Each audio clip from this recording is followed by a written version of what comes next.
Bueno, aquí estamos de vuelta en otra reunión de networking de la Red Conecta. La verdad, muy agradecido con todo lo que estamos.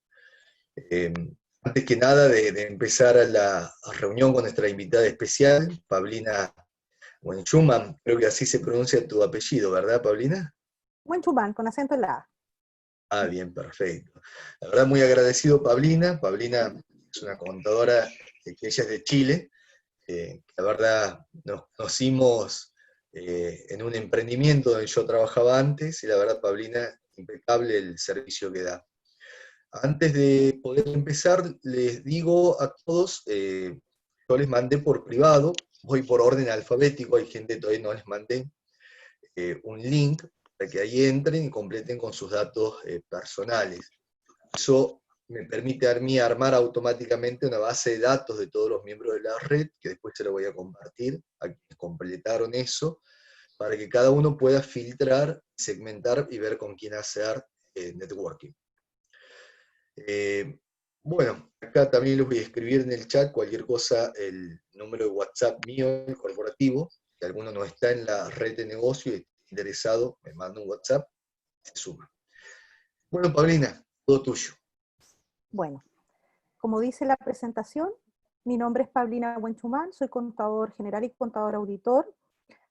Tengo una oficina de consultoría en Providencia, en Santiago, y manejamos una cartera aproximadamente de 300 clientes, de todos los rubros, de todas las comunas y de todas las regiones, porque hoy día la ventaja de los sistemas informáticos es que uno puede estar en cualquier parte del mundo y administrar un negocio. Nos dedicamos a hacer contabilidad, auditorías, rendiciones a proyectos Corfo o proyectos concursables. La verdad es que tenemos una bonita cartera de clientes. La foto que aparece ahí es justamente mi oficina, que ahora está totalmente abandonada y lo estoy atendiendo desde mi casa, porque obviamente como ustedes también estamos en cuarentena y recién Providencia lo está liberando para el lunes, estamos saliendo de cuarentena en Santiago, la comuna de Providencia. Mi nieto ya está un poco loco de estar tan encerrado, así que yo creo que el más feliz va a ser él de poder salir un poquito al aire. Me imagino que ustedes todos también están viviendo lo mismo. Sí, Bueno, con tal esa cual. introducción empezamos. Les cuento que respecto de la tributación en Chile hay cosas bastante interesantes que están ocurriendo hoy día. Nuestros legisladores han tomado muy en serio todo esto de hacer de Chile un país mejor para emprender. Por lo tanto, las obligaciones tributarias que existían hasta el 31 de diciembre del 2019 cambiaron con la nueva ley, que es la Ley de Modernización Tributaria, que se publicó el 24 de febrero. Esta es una ley nueva, que lo interesante que tiene es que mejora el sistema de emprendimiento en Chile en general y para el empresariado, no solo para los emprendedores. Las cosas interesantes que tiene esta ley es que baja el impuesto de primera categoría y mejora las posibilidades tributarias. Eso es definitivamente un avance. Y bueno, hoy día con los temas del COVID también hay algunas cositas nuevas que les quiero contar ahí a medida que vayamos avanzando. Esta ley tiene una aplicación retroactiva, si bien es cierto, se publicó el 24 de febrero y se llama Ley de Modernización Tributaria. Su aplicación es desde el 1 de enero del 2020. Por lo tanto, todo lo que estamos haciendo este año tiene que ser en base a esta ley. Así que si alguien tiene o clientes o tiene empresas o piensa hacer negocios en Chile, tiene que ser bajo esta ley. ¿Qué significa esto? Significa que los regímenes anteriores que existían de tributación, que eran el 14A, el 14B y el 14T, ya no existen. Ya estamos trabajando con un régimen que la mayoría desconoce. ¿Por qué? Porque básicamente la primera opción para optar a estos regímenes vencía en abril, se postergó por el COVID, y luego la segunda vencía el 31 de julio, también se postergó, y ahora nos dieron una nueva fecha para elegir el régimen, pero no para quedarnos en el antiguo, sino para elegir entre los nuevos. La última fecha para elegir es septiembre. Por lo tanto, tenemos plazo hasta septiembre para elegir nosotros dónde vamos a quedar. ¿Ya? ¿Cuál es el abanico de posibilidades que tenemos acá? Nuestro abanico de posibilidades son tres. Tenemos el régimen general, que es el semi-integrado 14A, que es muy similar a uno que existía hasta el 31 de diciembre del 2019, que era el 14B. No sé por qué le ponen letras totalmente distintas, porque parece que es para confundir al enemigo, ¿ya? Pero en el fondo es muy similar. Luego tenemos un régimen muy nuevo, muy interesante, que es el Propime General 14B, que es muy interesante porque este baja el porcentaje de impuesto de primera categoría, que es lo que ustedes llaman el impuesto a las ganancias. Y después tenemos un régimen pensado para pequeños contribuyentes que se llama el Propime Transparente 14D, 8. Se desprende del 14D, es un D8, ¿ya? Que es un artículo muy especial porque este no paga impuestos a las ganancias, ese tercer régimen. Ahí se lo voy a explicar en detalle, sino que finalmente tiende a hacer que el usuario final, o sea, el accionista, socio o dueño, sea quien pague el impuesto a las ganancias. Con eso, nos damos cuenta que cambia totalmente la tributación de lo que había antes respecto de lo que hay hoy día. Nosotros, como elección, tenemos que pensar bien en el fondo qué es lo que nos conviene. Porque obviamente cuando nosotros nos dicen vamos a bajar el impuesto a las ganancias, todos tendemos a decir voy a elegir obviamente el más bajo, pero hay que revisar cuáles son las condiciones para optar a esos regímenes. Por ejemplo, el régimen general, que es el semi-integrado 14 letra A, que paga un 27% de impuesto a las ganancias, si bien es cierto es el más alto, tiene condiciones. O sea, este régimen, o sea, si tú quieres pagar esto, puedes entrar, pero hay grandes empresas que dependiendo de su nivel de ingresos anuales, solo puede elegir este régimen. Por eso son elegibles, pero no tanto. Las grandes empresas deben quedarse en este régimen. ¿Qué significa en Chile ser una gran empresa? Significa, por ejemplo, que tus ingresos promedio en el último año no hayan sido inferiores a 75.000 UFs. Los que no conocen Chile, la UF es una medida de cambio y en pesos chilenos 75.000 UF son 2.160 millones de pesos chilenos. O sea, es un valor bastante alto. Por lo tanto, solo para grandes empresas el régimen general semi-integrado 14 letra A. ¿Qué Paulina, te características? hago una consulta, Dime, porque acá en la dime. Argentina por ahí pensamos en dólares. Esta Ujú. cantidad de pesos chilenos que dijiste que equivale a un UF en Chile, Sí, equivalente a aproximadamente cuántos dólares estadounidenses serían. a ver, estoy sacando el promedio. Son 2.890.000, 2 millones de dólares, son 2 millones de dólares. Si tienes un ingreso promedio por mes de 2.890.000 dólares, tienes que estar en este régimen. Ok. O sea, casi con 3 millones de dólares en el fondo. Una empresa que factura promedio 3 millones de dólares tiene que estar en este régimen. No puede elegir otro, por muy bueno que sea el otro. Por eso es para grandes empresas. Lo que estaba haciendo el legislador chileno, estaban intentando hacer pagar el impuesto a los que más ganaban, finalmente, ese era el objetivo. Ojo que esto fue antes del COVID. Yo creo que hoy día muchos están diciendo no debimos haber hecho eso, pero la ley ya es ley y no va a volverse atrás, esto es lo que es. Entonces, ¿qué características tiene esto? Por ejemplo, que solo el 65% del impuesto pagado se recupera como crédito para el socio. Puede ser que eso sea nuevo para ustedes. En Chile, hasta hace, no sé, 15 años más o menos, ¿sí? Puede ser, las empresas chilenas nunca pagaron impuestos y ni siquiera lo sabían. Les voy a explicar cómo funciona. Por ejemplo, si en Chile tú pagabas como empresa $100, esos $100 que tú pagabas efectivamente al fisco con fecha 30 de abril, que es la fecha en que se liquida el impuesto a las ganancias en Chile del año anterior, por ejemplo, el impuesto a las ganancias del año 2019, que se cuenta del 1 de enero al 31 de diciembre, se liquida ante el fisco el 30 de abril como fecha tope. Ese impuesto, por ejemplo, si yo pagué $100, ok, tú erogabas esos $100, los pagabas a la caja fiscal efectivamente, pero los socios de esa empresa adquirían un derecho sobre esos $100 y, por ejemplo, si esos $100 pertenecían a una empresa que era de 2 socios, cada socio podía disponer para pagar sus propios impuestos de $50 cada uno. Entonces, en términos generales, la empresa no pagaba impuestos, solo le adelantaba un X dinero para que el socio pagara sus propios impuestos como persona. Y eso pasaba con todas las empresas, desde la más pequeña hasta la más grande.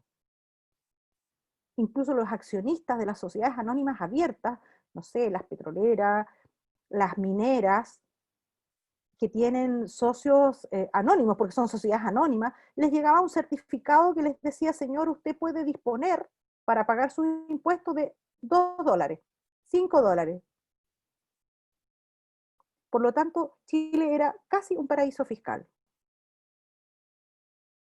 Por eso recibimos mucha inversión extranjera. ¿Qué pasó el 31 de diciembre del 2016? Hubo la primera reforma tributaria, y esa reforma tributaria dijo, ¿sabes qué? No les vamos a devolver el 100%, vamos a crear un régimen que va a ser el 14B, por eso les decía que el 14B es muy parecido a este 14A, donde los socios no van a tener acceso al 100% de su pago de impuesto empresarial. Solo van a poder recuperar el 65%. Bueno, ¿qué hace este régimen nuevo? Rescata eso mismo y dice, los dueños de grandes empresas no van a recuperar el 100% de lo pagado, van a recuperar solo el 65%.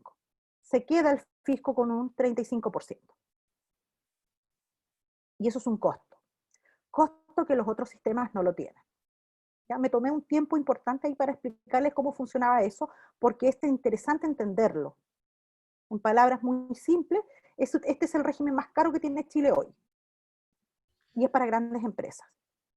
Ahí, Paulina, hago una acotación, perdón. En Argentina, este sería el impuesto a las ganancias, ¿verdad? Que Claro. sería en Argentina. Sí, Pero acá sí. en Argentina, la tasa legal es el 35%, que si bien también en los últimos tiempos hubo algunos cambios, pero como para darnos una idea, hay una diferencia. La otra diferencia es de qué inflación estamos hablando aproximadamente en Chile por año. Un 1,2. Lo que más hemos Yo- llegado ha sido un 3%. bueno, entonces una inflación anual máxima del 3% Sí, sí. No contra sé una qué va a pasar este inflación. año con todo lo que está ocurriendo económicamente como coletazos del COVID-19. No sabemos, puede ser que sea un poco más, pero no se vislumbra más allá de un 5. Bien, perfecto. Y ahí justo Sergio Carbón también dice, hola, aviso que la tasa corporativa argentina es del 30% hasta el año que viene, a partir del 2021 el 25%. Después, si quiere que termines vos la exposición, Paulina, ahí estaría bueno eh, que te empiecen a hacer preguntas, porque justamente Sergio Carbone, él es un especialista en materia tributaria, en planificación fiscal acá en Argentina. Súper, Bien. impecable. Seguimos hablando entonces de este régimen general semi-integrado 14A. Este régimen, además, como regla general, hay que entender que tiene restitución. ¿Ya? Eso significa que a final de año tengo que hacer cálculos para devolver esa parte del dinero que me corresponde realmente pagarle al fisco y no yo pedir devolución como socio o accionista. ¿Qué otra cosa tiene importante este régimen? Se trabaja en base a contabilidad completa, eso significa que en Chile existen 8 libros legales que hay que imprimir en hojas timbradas y el Servicio de Impuestos Internos tiene la facultad de pedirlos y revisarlos cuando quiera. ¿Ya? No así los siguientes regímenes, que son bastante más simples de llevar, tienen menos libros. ¿Ya? La base imponible se calcula de acuerdo a la ley que siempre ha existido y la contabilidad completa debe llevar varios registros adicionales que son el RAI, el DEDAN, el REC y el SAC, que son registros de rentas empresariales. ¿Ya? Por eso es el régimen más caro para grandes empresas y además tiene mayor cantidad de registros obligatorios. Después tenemos el régimen ProPyme 14D, que lo primero distinto que tiene es que puedo elegir entre llevar una contabilidad completa con estos 8 libros que les hablaba, o llevar una contabilidad simplificada. O sea, puedo elegir. Lo segundo importante es que el impuesto a las ganancias baja a un 25%, el impuesto de primera categoría. Este régimen tributario está enfocado a pequeños y medianos contribuyentes, se tributa en base a caja y podemos optar por el tipo de contabilidad, con tasa reducida del impuesto de primera categoría y la tributación de los propietarios con base en retiros efectivos. O sea, ¿qué significa esto? Si mi balance o mi resultado final dice que gané 100, pero yo puedo demostrar a través de mi contabilidad que no retiré todo ese dinero, que voy a dejar dinero en la empresa para reinvertir y que solo voy a retirar 10 de los 100. Por lo tanto, el socio o dueño solo va a tributar por los 10 que retiró. No se entiende retirado el 100%. Solo lo que yo informe como profesional contable y tributario, informo cuánto retiró ese contribuyente de esa empresa. Entonces pasa que yo pago 100 como empresa, perfecto, esos 100 los puede utilizar en su totalidad como abono al pago de sus impuestos el socio o accionista. Aquí volvemos al régimen antiguo que teníamos. En este no te retienen el 35% el Estado. O sea, volvemos de nuevo a que la empresa en el fondo no paga impuestos. La empresa paga 100, el socio retira los 100. Y acá en Chile funciona, o sea, a mí me llega un cheque efectivamente o un depósito a mi cuenta corriente por ese dinero. Como ejemplo, de mis 300 clientes en la declaración de renta, creo que tuve observaciones, no sé, en 6, más o menos, que es una tasa muy baja, y todos recibieron su devolución. Y les llega el depósito en la fecha que se dice, en eso es muy ordenado el servicio de impuestos nuestro. Te devuelve la plata de verdad. Sé que allá no funciona así, por eso se los doy como dato. Efectivamente, si tú pagaste acá 100 y resulta que tienes pérdida o tributaste por poco, la diferencia te llega. Así no sean 20, 30 millones de pesos, te llega a tu cuenta. Eso es muy interesante. Y ese es el régimen ProPyme 14D. ¿Qué más? Para estar en este régimen, tu capital efectivo no puede superar las 85.000 UF y los ingresos percibidos no pueden exceder a 75.000, que es lo mismo del otro sistema, pero al revés, para poder estar aquí como promedio.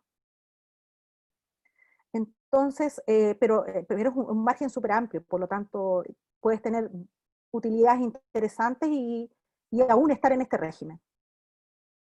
Y también tienes incentivo a la reinversión, que se los voy a explicar después. La tributación final es en base a retiros o distribución de dividendos con créditos del 100%. Esto es lo que yo les explicaba anteriormente. O sea, se retira el 100%, ganamos, en el fondo la empresa no paga. Si hacemos contabilidad completa, tenemos que hacer los mismos 8 registros y las mismas obligaciones que el régimen anterior. Luego nos saltamos al régimen ProPyme transparente. El nombre habla por sí mismo. No sé, pero yo creo. ¿Qué significa esto? Que es un régimen tributario de transparencia fiscal enfocado a pequeños contribuyentes y medianos, sí, yo diría, cuyos propietarios sean contribuyentes de impuestos finales. O sea, en este régimen, que es el tercer régimen del que estamos hablando, no paga impuesto a la empresa.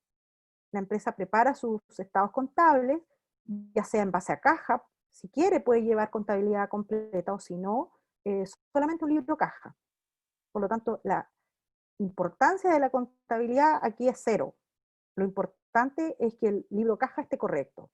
Y en base a ese libro caja, la empresa va a tributar, queda liberada de pagar impuesto a las ganancias, que para nosotros es el impuesto de primera categoría, y sus propietarios deben tributar con sus impuestos finales según lo determinado por la empresa. Si la empresa ganó 100 y tiene 2 socios, cada socio se tiene que hacer cargo en sus impuestos propios personales de tributar por 50 y 50. Lina, perdón, ¿cuánto me dijiste que era un UF? Una UF está en 28.900 más o menos. Mira, lo voy a revisar para darte un dato exacto, porque, a ver, ¿Dólares en cuánto sería equivalente? te digo de inmediato. A ver, UF. Justo ahí te Voy a ver pregunto el... porque Luis Sí, Fernando me decía eso. sí, 28, es que bajó la UF por el tema del COVID, bajó la UF, y ahora está en 28.660. 28.660 dividido por 7.90 más o menos. Son $36 una UF en este minuto. Bien, Vamos a ver el perfecto. dólar observado. ¿En cuánto está hoy? Dólar observado. A ver, 7.74. Claro. Entonces, si yo digo Ujú. una UF que son 28.660 dividido por el dólar observado, que son 7.75 hoy día, vamos a dar un valor bastante exacto. Son casi $37. Ok, Para que nos hagamos una idea, una UF son $37. perfecto. Gracias, Paulina.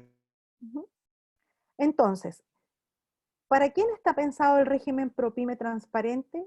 Primero para ese negocio pequeñito, el kiosco de la esquina, el emprendimiento que está recién naciendo, que lleva la contabilidad en el bolsillo y su flujo de caja es lo que tiene cuando da vuelta el bolsillo. A esa persona le sirve este régimen y le sirve mucho, porque no tiene que pagar a nadie, no tiene que pagar contador, no tiene que pagar asesor, no, solamente controlar su caja. En, en ese segmento estuvieron pensando los legisladores cuando crearon este régimen. ¿Ya? ¿Por qué? Finalmente aquí la contabilidad no es importante, el registro no es importante. Lo que importa es el usuario final, el socio, el propietario, que es el que paga. No lleva contabilidad, su registro es una contabilidad simplificada, registro de compras y ventas, y eso acá lo hace el mismo servicio de impuestos internos, solamente tienen que llevar el libro de caja adicional.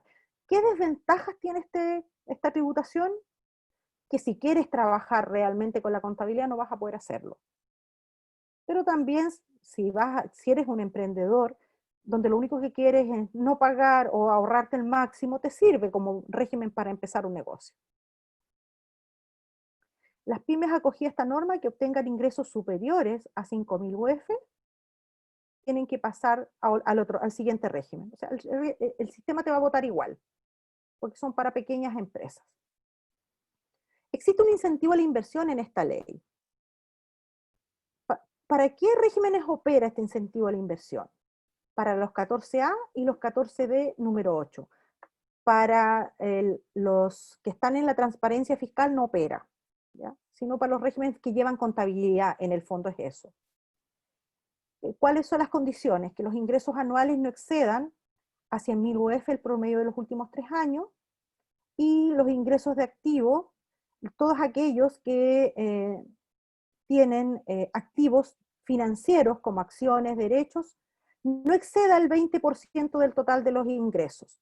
¿Por qué? Porque el incentivo a la reinversión es bien interesante, es un regalito en la determinación de la renta líquida imponible para pagar impuestos. Tiene que ver, en palabras muy sencillas, tiene que ver con que si mi renta líquida imponible, mi línea final para pagar impuestos, son 100, de nuevo vamos con el mismo numerito para que sea fácil.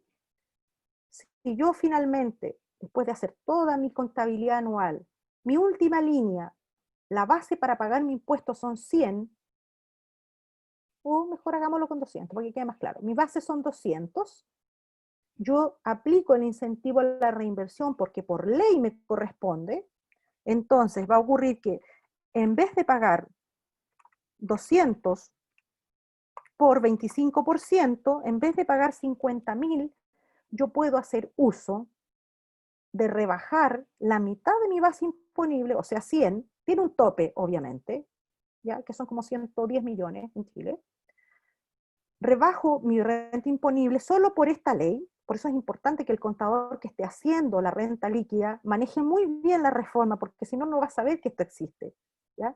Me ha pasado que han llegado contribuyentes desesperados porque están pagando mucho y resulta que lo único que tenían que hacer era aplicar el incentivo a la reinversión y salen de verdad con un desmayo de la oficina.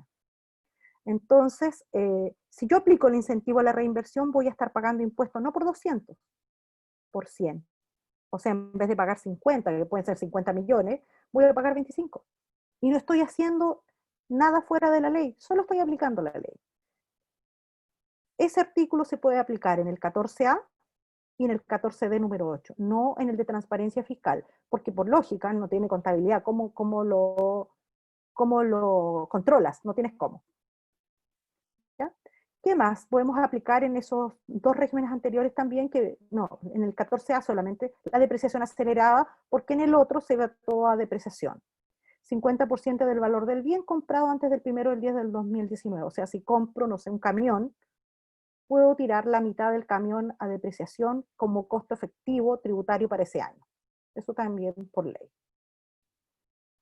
Ahí está el incentivo a la reinversión, que es lo que yo les explicaba, el 50% de la RLI, que es la renta líquida invertida, con tope de 5.000 UF anuales.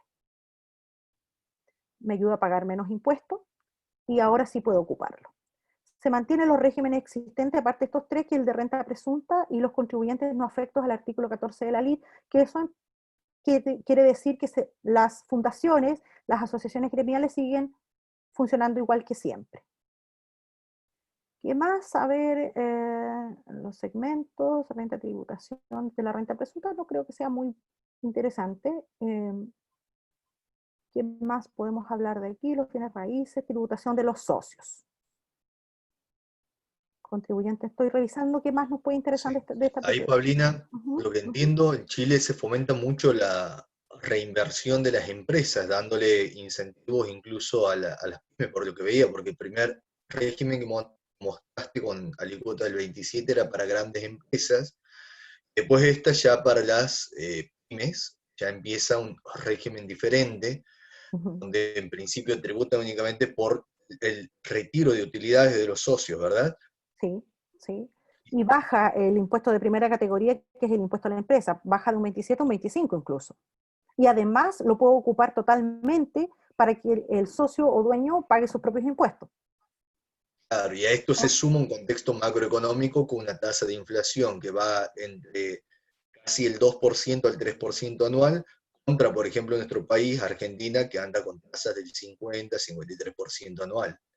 Sí, lo encuentro complejo, por decirlo menos. Complejo, es difícil trabajar en un contexto así, porque partes con una Claro, idea y al final de año es totalmente distinto. Bueno, pero ustedes claro. saben navegar en esas aguas. Acá sería más complicado. Tendríamos que Sumado aprender, a que ojalá que no también en tengamos que Chile, aprender. sí, sumado a que también en Chile ustedes tienen una institución, que me acuerdo que es bastante interesante, que se llama Corfo. ¿Sigue Ujú. funcionando Corfo? Funciona maravillosamente y ahora, de hecho, es una de las manos importantes que tiene el gobierno para poder entregar apoyo financiero a las empresas. Está Claro, full, la verdad es que hay mucho dinero para postular y hay pocas empresas que están postulando, porque la verdad que postular también no es tan fácil, pero hay gente que se especializa en postulaciones y para ello es fácil. Para el común de los mortales hay que hablar corfiano, eso es importante. claro, lo primero es que el Porfiano emprendedor es tenga. un idioma. Claro, claro, pero lo primero es que el emprendedor tenga bien en claro su modelo de negocio para poder Exacto. contarle y lo va a ayudar con las presentaciones ante Corfo, ¿verdad? Ujú, sí, Y a su vez, Corfo, si te elige para financiarte, vos tenés que armar una estructura en Chile, tenés que instalar en Chile. claro. La primera obligación es tener un representante legal y una empresa para apoyar en Chile con ese negocio. Lo interesante es que estos son subsidios sin devolución. No es que te hagan un préstamo, es dinero que te regala el Estado de Chile para poder financiar tu proyecto, siempre y cuando tu proyecto cumpla con ciertas condiciones, que de trabajo, que sea innovador y que en el fondo sea un aporte para el circuito de emprendimiento nacional. Claro, exactamente. Y sumado a que la empresa que ya tenga una trayectoria de facturación, que quiera acceder a un préstamo en algún banco de Chile, en promedio, ¿cuánto es aproximadamente la tasa de un préstamo tasa anual? La verdad es que en Chile, por ejemplo, si tú pides un préstamo con garantía hipotecaria, pero con fines generales, o sea, por ejemplo, si tienes una casa que está pagada totalmente, o el 50-60% pagada, y necesitas un préstamo para financiarte, puedes pedir un préstamo con garantía hipotecaria para fines generales. Todos los bancos lo tienen. Y el interés anual es un 3%, un 4%. O sea, Claro, si el banco está muy caro y pasó algo terrible, podría llegar a un 4,5 anual. claro, exactamente. ¿Ya? Y Es el crédito de bastante, consumo es distinto, porque si pides un crédito de consumo, podría ser un mensual de un 3,5. Pero claro, todos claro. huimos de ese tipo de crédito, Sí. porque es mucho más caro para nosotros. Aparte también, Pablino, he entendido que el Estado chileno era como que le daba una especie de aval o como garante hacía de determinadas empresas. Así es. El Estado chileno tiene dos líneas de apoyo a las empresas, que es el FOGAIN y el FOGAPE, así se llaman las líneas, que son créditos con garantía estatal para fomentar el crecimiento de las empresas. Funcionan igual que un crédito comercial de parte de los bancos, solo que en caso que tu empresa quiebre, lo paga el Estado. El banco no pierde, lo paga el Claro. Estado. Ujú, Acá puedo hacer una pregunta que me hace Graciela Finocchieto. ujú. Acá dice Graciela, consulto, dice, ¿cuál es la incidencia de la totalidad de los impuestos entre ganancias y otros indirectos? Te escuché cortado, a ver si me lo puedes decir Sí, de nuevo. ¿cuál es la incidencia de la totalidad de los impuestos entre ganancias, o sea, entre impuestos a las ganancias y otros indirectos? Yo diría que el impuesto directo real es el impuesto a las personas. Y el impuesto a las personas es este que tengo acá al final. A ver, veamos. Vamos a ver este cuadrito para para explicar la pregunta. En Chile existen varias obligaciones tributarias. Primero existe el impuesto a las ganancias, que es el impuesto de primera categoría. Después existe el impuesto único de primera categoría y el impuesto global complementario. El impuesto a las ganancias, si no estás en el régimen 14A, que es el semi-integrado, que es el primero que expliqué, te lo devuelven completo al accionista o socio. Por lo tanto, ¿cuál es el impuesto real? Que es el que nos tiene que preocupar a todos. Es el impuesto global complementario o adicional para las personas, donde la tasa máxima hoy día es un 35%. ¿Ya? ¿Por qué es importante finalmente este impuesto? Porque esta es la tasa del impuesto global complementario a las personas. Por lo tanto, si yo anualmente estoy en el tramo 1, 2 o 3, voy viendo inmediatamente cuál es el factor que aplica para mi impuesto, llegando hasta un 35. ¿Se fijan? Es Sí, lineal. sí, Por exacto. ejemplo, si yo soy de los favorecidos en este país y gano sobre 70 millones al año, 70 millones dividido en 7,75 dólares, estamos hablando si gano sobre 90.000 dólares al año, estoy pagando un 35%. ¿Cómo se compone esa ganancia para cualquier persona que gane sobre eso? Se compone de un sueldo a lo mejor de una empresa, que es una remuneración pactada con algún empleador, de honorarios, con boletas de honorario, también puede ser que yo sea un consultor y emito boletas de honorario, de retiros sobre utilidades de empresas, si tengo empresa. Por eso este impuesto se llama global complementario, es como una bolsita donde yo voy depositando todas mis ganancias como persona, ya sean retiros de empresa, honorarios, remuneraciones, un arriendo, que tengo un departamento y lo arriendo. Todas esas remuneraciones van a esta bolsita de este global y ponen gordita mis ganancias.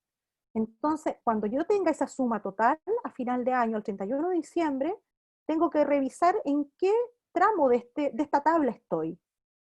Esta es la tabla del 2019, siempre aumenta un poquito, pero muy poquito. Entonces, si estoy sobre los 70 millones, porque una persona que gana sobre 90.000 dólares al año dividido en 12, tiene un promedio de 7.500 dólares al mes. O sea, para alguien que le va bien, no es difícil llegar a ese valor. Claro. Acá, por lo que entiendo, Paulina, este impuesto global complementario es bueno, el que verdaderamente hay que fijarse, porque, por lo que explicabas al comienzo, la empresa, en la medida que reinvierta y no distribuye utilidades, no tributa el impuesto a las ganancias. Así Lo es, cual, por eso hay que verlo en cabeza de la persona. Lo que sí la empresa tributa es la diferencia, digamos, entre el IVA que paga cuando compra, entre el IVA que cobra cuando vende. claro. Esa es la diferencia real de tributación. Y, Exactamente. En promedio, y ¿cuánto es la esta, tasa los del promedios, IVA? 19%. Bien. Ustedes 19, tienen, sí, dime. ahí justo Graciela me pregunta lo que estaba por preguntarte, ustedes tienen un impuesto, acá en Argentina hay un impuesto distorsivo que se llama impuesto al ingreso bruto. O sea, en promedio vos pagas una alícuota del 3 o 3,5% sobre la venta que vos haces sin IVA, independientemente si ganas o pierdes. No, ese Es un impuesto no impuesto, existe en Chile. no existe. Ok. No, ¿Hay ese algún impuesto no existe. impuesto por los movimientos en banco? Porque acá vos tenés un impuesto que se llama del débito crédito bancario. Cuando te entra plata, te cobran el 0,6% y cuando sale plata, te cobran el otro 0,6% que en suma es el 1,2%. ¿Existe ese impuesto? No, yo creo que nos matamos todos si sale un impuesto así. No, aquí lo incendiamos todo. No, no, no, no, no pasaría. No, es que esa es una broma terrible, porque nosotros no hacíamos nada en Chile hasta el estallido social. Desde el estallido social que casi dejamos destruido Santiago, eh, nos hemos mirado con ojos distintos y aprendimos a Ah, reclamar. Pero bueno, ahí, no creo que eso, no, acá no existe. No tengo ningún cliente que no pague. Este no sé si factor, alguien... este impuesto de global complementario es súper interesante porque aquí, si tú ganas 70 millones multiplicado por 35%, le rebajas la cantidad que sale al lado, es una rebaja por ley, y de la diferencia tienes que empezar a buscar todos los créditos que tuvieras acumulados para pagar tu propio impuesto. Haciendo un ejercicio simple, por ejemplo, 70 millones por 35% me da a pagar 24 millones 500, que es una enormidad, menos los 13 millones de la rebaja, que son casi 14, pero vamos a usar solo 13, nos quedan 11 millones 500. Entonces ahí yo voy a mirar si la empresa donde soy socio pagó impuesto y si me corresponde utilizar algo de ese impuesto para luego yo poder usarlo para pagar mi global complementario. Pasa a veces que lo que la empresa pagó es más que los 11 millones que yo tengo que pagar, por ejemplo 13. Por lo tanto, a mí me llega un cheque por la diferencia. Me hacen un depósito por 3 millones. O sea, el Estado te devuelve plata cuando te sacó de más impuestos, digamos. Así es. Ahí, no sé si, por ejemplo, Sergio Carbone, que vos estás en impuestos, Sergio, habilitar el micrófono si tienes alguna duda. No, no, dudas no tengo porque de alguna manera lo conozco y me vinculo con el régimen fiscal chileno y no tiene punto de comparación con el nuestro. No tiene punto porque es infinitamente más económico, si se quiere ver de esa manera, que el régimen argentino. Sin embargo, hay una comparación odiosa que a veces se hace Argentina versus cualquier otra jurisdicción, porque aquí en Argentina, como tenemos altas tasas de inflación, si bien las alícuotas tributarias corporativas o aplicadas a personas humanas son cercanas al 30, 35%, 25%, digamos, según el país, digamos, el momento en que estemos, como el impuesto se paga tan tarde y la inflación es tan alta, uno siempre tiene que medir la incidencia efectiva en términos nominales, perdón, en términos reales.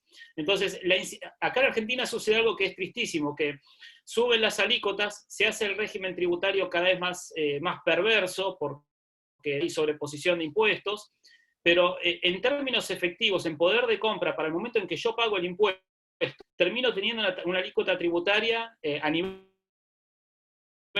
tal vez del 13, 14%, por lo distorsionado que está el sistema.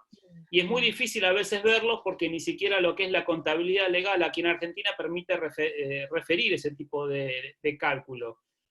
Entonces uno hace la comparación de Argentina ahora versus Chile, ¿no? Pero contra cualquier jurisdicción, tendría que hacerse Argentina con todos los problemas que tenemos en términos reales versus cualquier otra jurisdicción en términos reales. Así todo es más estable Chile, porque al ser menos superposición de impuestos, no tener impuestos, por ejemplo, como ingresos brutos o transacciones financieras, que son impuestos que no permiten hacer lo que se llama ajustes de frontera. Cuando yo opero en comercio internacional, básicamente yo puedo evitar trasladar el IVA o el impuesto a la renta, pero no puedo hacer este tipo de impuestos que no están discriminados en las operaciones. Entonces eso nos coloca fuera de cualquier contexto de negocios, o los impuestos como derechos. Esas son cosas que ensucian nuestro sistema. Pero bueno, que tengo para decir que es difícil hacer una comparación de nuestro país por el efecto que genera la inflación, y la colega de cómo se manejan ustedes ahí en Argentina. Creo que perdí la conexión. Ahí está. No, está. Digo, la colega, ahí está, decía, no sé cómo se manejan ustedes ahí en Argentina, y acá en Argentina hacemos de cuenta como que está todo bien, pero sabemos que no está nada bien, y un balance es prácticamente infirmable, porque uno dice, refleja razonablemente la realidad, y la verdad es que no, lo que refleja es que más o menos los números se ajustan a lo que dicen las normas contables profesionales. La realidad no se refleja, y lo que se genera aquí en Argentina es lo que se llama el efecto Tanzi. Vito Tanzi justamente dijo el efecto que tiene la inflación en la recaudación tributaria. Por un lado se genera ilusión monetaria, pero luego en términos reales el Estado termina perdiendo más en términos de poder de compra con los impuestos que recauda que lo que es el impuesto efectivamente que sufre el particular. Con lo cual estamos complicados aquí por todos lados, ¿no? Esa es la realidad. Está difícil la Y cosa. Graciela, muchas gracias, Sergio. Graciela, finalmente consulta también si en Chile hay anticipos a las ganancias, que acá básicamente se paga anticipado, digamos, el impuesto a las ganancias y después te toman todo cuenta. Sí, existe un PPM mensual, que es el pago provisional mensual, pero que básicamente tiene que ver con que el fisco dice, si vas a pagar X el 30 de abril, junta un poco, ahorra, y si no tienes que pagar, te lo devuelvo. Entonces, ese valor cada vez se achica más. Antes era un mínimo de un 1%. Hoy día, dependiendo de los regímenes que tú elijas, puede ser hasta un 0,4 sobre las ventas netas mensuales. O sea, nada. Y tampoco es un pago de un impuesto, es un activo, porque si tuviste pérdida o quedaste neteado al final del año, te lo devuelven íntegro. Con respecto al tema de anticipo de impuesto a las ganancias, ¿Me esperan un segundito, por favor? Porque se me está acabando la batería. Entonces voy a enchufar. Un segundo. Con el tema del impuesto, los anticipos tributarios, es interesante que aquí en Argentina esta historia empieza cuando empieza a desquiciarse la inflación en la década del 70. Los anticipos tributarios, en la lógica, en los libros, básicamente dicen, es lo mismo que comenta la colega, es a los efectos de que contribuyente puede ahorrar y cuando llega la determinación tributaria tenga el impuesto más o menos ingresado. Ahora, la realidad es que el monto que estamos pagando, el 8% del impuesto provisional, además, el monto que se paga en Argentina tiene que ver con el nivel de inflación crónica que tenemos aquí en Argentina. No se trata tanto, el objetivo que busca el anticipo tributario no es tanto asegurar que el contribuyente tenga la renta tributaria pagada al cierre del ejercicio, sino que es la propia protección a la inflación que tiene que tener el régimen tributario para percibir renta en términos reales.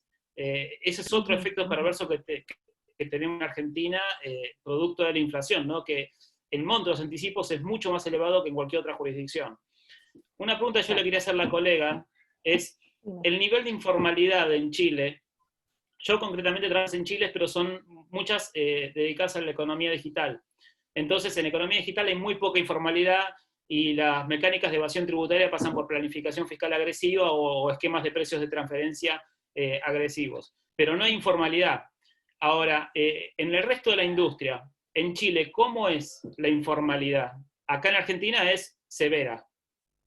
Acá es mínima y se da básicamente en los rubros de comestibles, como por ejemplo ferias de alimentos perecibles, Por ejemplo, existe acá los feriantes, que son un gremio muy grande, pero los feriantes no dan boleta. Entonces yo me pregunto, ¿cómo compran? ¿Compran con factura? No compran con factura tampoco. Yo diría que es el gran gremio donde hay una informalidad importante. Pero después de eso, no sé, serían los comerciantes ambulantes, que son casi gente indigente, personas sin casa, no sé, te fijas. No, el resto está todo formalizado porque en Chile es muy barato y es muy fácil formalizarte. Existe la página de empresa, Tu Empresa en un Día, que es una página de gobierno que vino a competir con los staff de abogados. Porque hoy día tú en 20 minutos tienes tu empresa absolutamente formalizada y en los siguientes 10 minutos la puedes tener facturando, porque el sistema está muy bien engranado. O sea, tú creas la empresa, la autorizas y en los 20 minutos siguientes creas tu factura y pides autorización al servicio, y si tu representante legal está limpio, no tiene ningún problema tributario, tú en, no sé, en una hora podrías perfectamente crear tu empresa y estar facturando. Bueno, Maravilloso. esa situación aquí en Argentina no se da, también lo que genera mayor imposición formal en los contribuyentes que están formalizados. Aquí en Argentina, usted dijo los feriantes, y yo me río, ¿no? Porque ojalá fueran solamente los feriantes el problema que tenemos acá. Acá no tenés un rubro que sea formal. Y es más, acá en Argentina lo que sucede es que si uno viene a realizar negocios, no solamente combate con el nivel formal de imposición, sino que combate con que los proveedores, y no le hablo de la capital federal, ¿no? Le hablo en el interior del país, los proveedores de agroquímicos, los proveedores de combustibles, los proveedores de, no sé, de madera, de hierro, no te dan factura. Eso genera sobreimposición y genera ficciones fiscales, que es lo que hace difícil hacer negocios aquí en Argentina. Y en realidad la imposición, cuando uno la tiene que medir por industria y por el grado de formalidad que tiene esa industria. Ese es otro gran problema que nosotros tenemos acá. Por eso, a veces yo cuando trabajo con contribuyentes que tienen operaciones en Chile, es mucho más fácil hacer planificación de negocios, porque sabemos que la mayoría de los gastos, si no todos, van a ser deducibles del impuesto a la renta, va a tener el tratamiento que la colega dice, es altamente formalizado, está altamente bancarizado, y digo, puedo resolver todo con un Excel allá. Acá es una locura. Sí, de respecto a lo que estás hablando, veamos la pantalla. Incluso la ley nueva, la ley de transparencia fiscal, cambió algunos conceptos que para nosotros eran muy estrictos. Como tips te lo cuento. El concepto de gasto rechazado es un concepto con el que trabajamos mucho los contadores y los auditores en Chile, porque es muy estrecho. La manga era muy estrecha. Hoy día es un poquito más amplia con la nueva ley. Eso se cambió un poco. Y justamente porque el gasto rechazado paga un impuesto de castigo de un 40% en Chile. Y tenemos súper identificados cuáles son los gastos rechazados. O sea, en Chile el gasto rechazado son los Uber, por ejemplo, ¿Los qué? ¿Los qué? los gastos de Uber. Ah, porque no se pueden, porque es difícil vincularlo con el negocio. No, se puede vincular perfectamente, pero no tienen ticket para entregarte.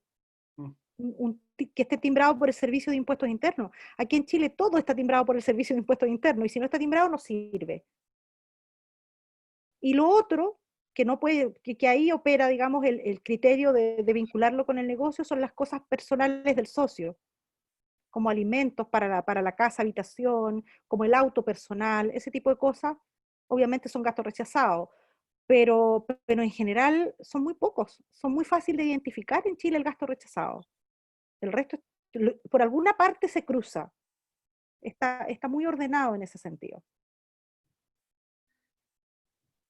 Impecable, Paulina. No sé si alguien más quiere habilitar el micrófono o escribir alguna consulta.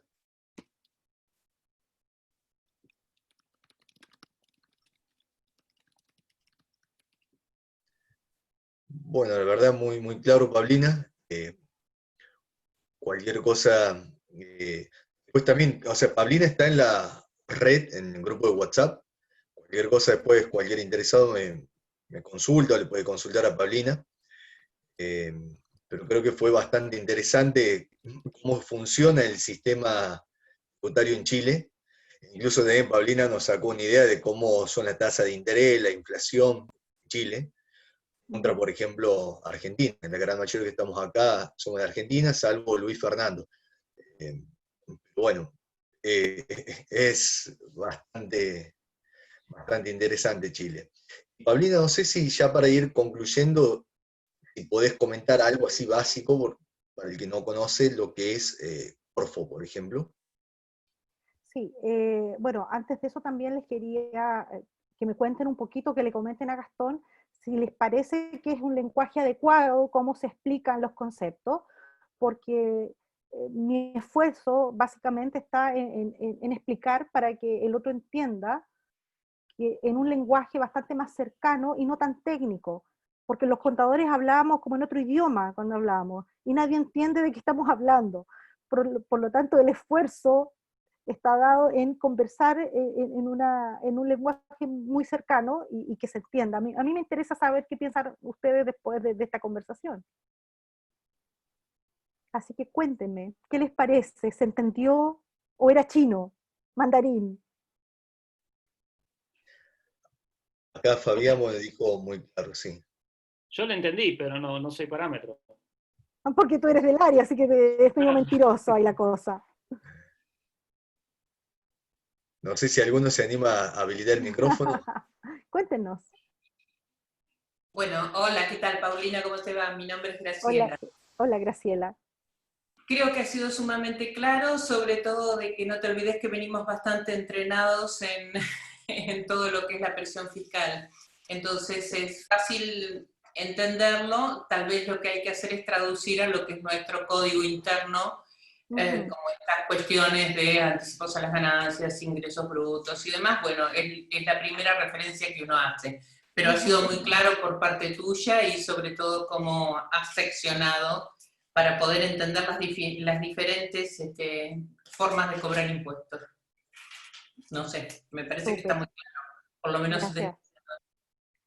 Gracias, porque también eso nos sirve para ir sabiendo si vamos bien encaminados en la explicación. Y ayuda mucho que Gastón sirva de interlocutor y vaya un poco haciendo el comparativo entre países. Eso ayuda mucho. Ahí no sé si alguien quiere hablar, Luis Fernando, Daniel, Natalia, Fabián, Pablo, Gladys, después, bueno, Capital de Ideas, no sé, Cristian. Con el tema de los esquemas de planificación fiscal, aquí en Argentina, entiendo que en Chile también rige el principio de planificación de realidad económica para las estructuras de los contribuyentes. Sin embargo, aquí en Argentina la autoridad fiscal lo utiliza como un comodín. Y la situación en la administración tributaria es sumamente inquisitivo el régimen que tenemos en nuestro trato con la administración fiscal.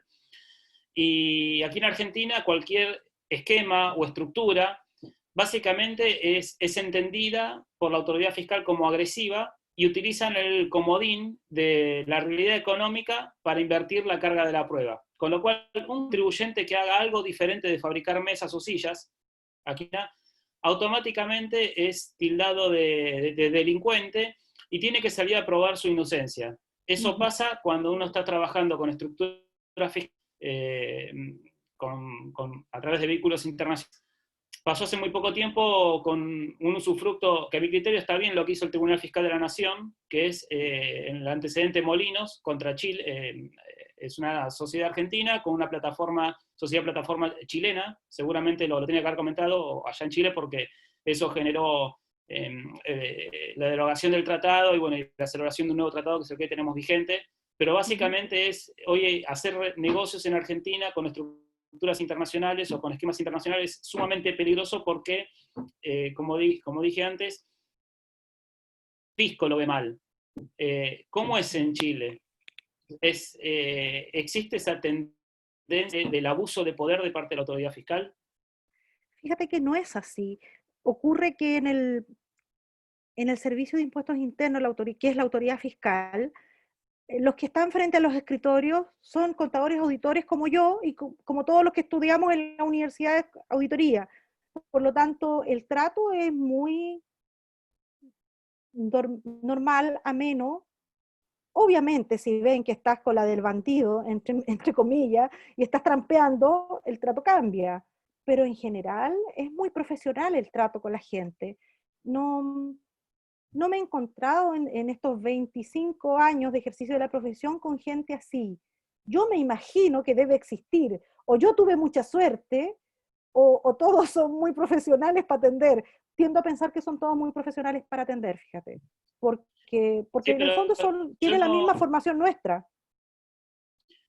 yo no hago referencia al trato de las personas, hago referencia a cómo se encuadra, cómo entiende la autoridad fiscal los actos del contribuyente. Acá el trato siempre es bueno, pero por ejemplo, un contribuyente que utiliza una plataforma en Uruguay para realizar negocios en extraña, no sé, contra España, por decir algo, uno tiene que salir a demostrar la legitimidad de la construcción, porque el fisco básicamente lo que hace es invierte la carga de la prueba. En lugar de salir a demostrar que lo que estoy haciendo es incorrecto, me dice, yo presumo que no es así, a través del principio de la realidad económica, y es un abuso de eso. Eso se suele dar en muchos países de Latinoamérica, vía jurisprudencia, que es como digo, esto se testea, no se puede testear. Sí. Bueno, ¿qué es lo que pasa en Chile? Porque No de pronto funciona así. No funciona así. Por ejemplo, si tú dices que tus costos están basados en un estudio de precios de transferencia, a lo más te pueden pedir el estudio. Tú lo llevas y se acabó. Bien, Existe el estudio. y el nivel de escrutinio que hay con los estudios de precios de transferencia, aquí en Argentina tenemos, respecto del tema de precios de transferencia, es un tema complejo, ¿no? Porque uno tiene, las guías de la OCDE hablan siempre del mejor método y tienen su preferencia por los métodos transaccionales respecto de los métodos que tienen que ver con las utilidades finales. Y aquí en Argentina lo que tenemos es, usted señor puede utilizar el mejor método y me tiene que demostrar que el método que utilizó es el mejor, nada más. Y esos son los parámetros que tenemos, entonces el contribuyente o nosotros cuando hacemos estudio de precio de transferencia, documentamos por qué el método elegido es el mejor método. El fisco directamente cuando toma un estudio de precio de transferencia lo que hace es repudiar el método y realizar una construcción sobre base de cualquier otro método que se hubiera querido, pero utiliza comparables internos que tiene la administración. O sea, aquí en Argentina, lo mismo pasa en Chile, o sea, no son representativas de los movimientos. Nosotros estamos obligados a utilizar empresas multinacionales, generalmente con bases de datos internacionales, y realizar una cantidad de ajustes increíble para llegar a un comparable que pueda testear contra mi parte. No pasa eso ¿Cómo acá. es en Chile? No, acá tú llegas hasta demostrar que existe el estudio y rara vez te lo objetan, a menos que sea una cosa muy burda y que de verdad esté mal. Pero si cumple con los estándares internacionales, no hay ningún problema. De verdad ¿Hay acceso en Chile? O sea, aquí en Argentina la autoridad fiscal tiene los datos de todos los estudios de precio de transferencia y no está protegido el estudio de precio de transferencia por el secreto fiscal. De manera tal de que el fisco puede repudiar el resultado de mi estudio utilizando un comparable de otra empresa ubicada en Argentina sobre la base de un estudio presentado por otra empresa comparable argentina, a la cual yo no tengo acceso. Solamente tiene acceso a la administración. Mira, eso ocurre en Chile, pero cuando tú llegas a un nivel de investigación por fraude fiscal, cuando tú ya estás señalado con que estás haciendo las cosas mal, por supuesto, te ponen un punto rojo y te persiguen.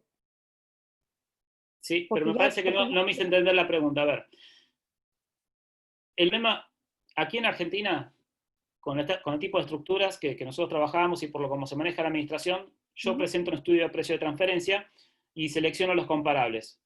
Supongamos que yo tengo un competidor aquí en Argentina, pero como no hay publicaciones de balances, salvo raros casos que se presenten en dirección de personas jurídicas, no se publican balances aquí en Argentina, no hay acceso a información. Yo uso comparables de empresas del exterior, supongamos empresas radicadas en Estados Unidos. Y cuanto mucho intento buscar la sucursal o la empresa que tenga operaciones en Latinoamérica para acercarme a un comparable de mercado. Presento el precio de transferencia a través de un método. El fisco, ¿qué hace? Repudia. Perfecto, hasta ahí. el fisco repudia mi método y se basa el repudio de mi método en utilizar un comparable interno que solamente conoce el fisco porque es una empresa ubicada en Argentina que obviamente es mejor comparable que el que yo usé, pero yo no tenía acceso a ese comparable. No puedo hacerlo antes de hacer el estudio, no tengo el dato, pero después me tengo que defender contra ese. Mi pregunta es si eso pasa en Chile. No pasa. Jamás me ha pasado, Claro. no conozco ningún colega que le haya ocurrido una cosa como esa. No llega hasta ahí. Sí, las normas de elusión tributaria son complejas. Casi todas las planificaciones tributarias y fiscales hoy día son consideradas elusión. Hay que tener mucho cuidado con la planificación tributaria hoy día con las leyes nuevas. Porque además tienen penas de cárcel quienes construyen un aparato de elusión fiscal. Al promotor, está Claro. ventilado el promotor. Hay un registro de promotores, en Europa hoy hay un registro de promotores, España lo legisló hace un año aproximadamente, y el promotor puede registrar, y si lo registra no es una cuestión, no es una cuestión de penal tributaria, no es una cuestión de evasión, sino que es una cuestión de elusión tributaria. Y no sería penal responsalmente el promotor. Claro, Esto acá en existe. Chile eso cambió. Desde el 2015, los contadores, los abogados, los asesores, los tributaristas, son solidariamente responsables. Y la planificación es muy mal vista, lo mismo, siguiendo la línea de lo que tú consultabas, toda la relación con empresas en paraísos fiscales. Panamá el primero, por ejemplo, si tienes una filial en Panamá, todos te miran raro. Y de hecho la ley lo dice. Toda la relación con paraísos fiscales es compleja y se estudia más. Perfecto, Paulina. Gracias, Sergio, y bueno, gracias a todos. Perdón que les tengo que cortar, el pase ya hemos pasado una hora. Gracias. Anoten mis La datos, verdad, cualquiera que quiera contactarme, ahí están. Si no se los piden a Gastón, cualquier consulta, yo feliz de responder. perfecto, todos estamos en la red y bueno, acuérdense de completar el link que voy pasando por privado, voy por orden alfabético, a muchos todavía no les llegó, pero cuando les llegue, yo voy a armar una base de datos y después se lo voy a compartir a todos. Muchas gracias. Abrazo a todos, que Gracias, estén muy Paulina. bien. Chau, chau. Chao.